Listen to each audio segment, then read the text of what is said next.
ঢাকা বিশ্ববিদ্যালয়ের ক্যাম্পাসে যেন হাওয়া বদলাচ্ছে। চারিদিকে শুধু একটাই আলোচনা, ডাকসু নির্বাচন।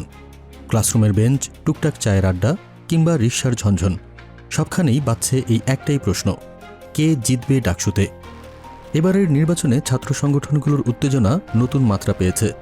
প্রায় সব সংগঠনই তাদের পূর্ণাঙ্গ প্যানেল ঘোষণা করেছে, কিন্তু সবচেয়ে আলোচনায় রয়েছে ইসলামী ছাত্র শিবির। তাদের অংশগ্রহণ ঘিরে তৈরি হয়েছে তীব্র বিতর্ক, আর সেটাই যেন ক্যাম্পাসের বাতাসকে আরও গরম করে তুলছে।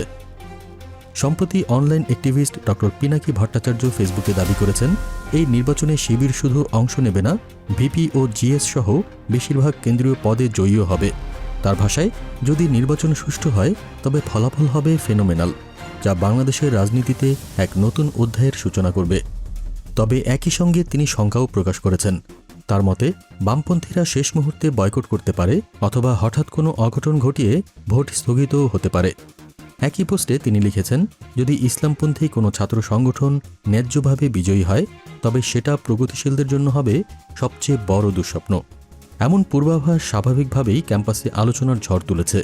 শিক্ষার্থীরা কেউ অবাক, কেউ বা উৎকণ্ঠিত। সত্যিই কি শিবির ডাকসুতে ইতিহাস গড়তে চলেছে? শিবির ইতিমধ্যেই তাদের পূর্ণাঙ্গ ২৮ সদস্যের প্যানেল ঘোষণা করেছে। ভিপি পদে লড়ছেন সাদিক কায়েম, জিএস পদে এসএম ফরহাদ, আর এজিএস পদে প্রতিদ্বন্দ্বিতা করছেন মহিউদ্দিন খান। তাদের ঘোষিত শিক্ষার্থী ঐক্যজোট প্যানেলে বিভিন্ন মত ও সংগঠনের শিক্ষার্থীদের অন্তর্ভুক্ত করা হয়েছে।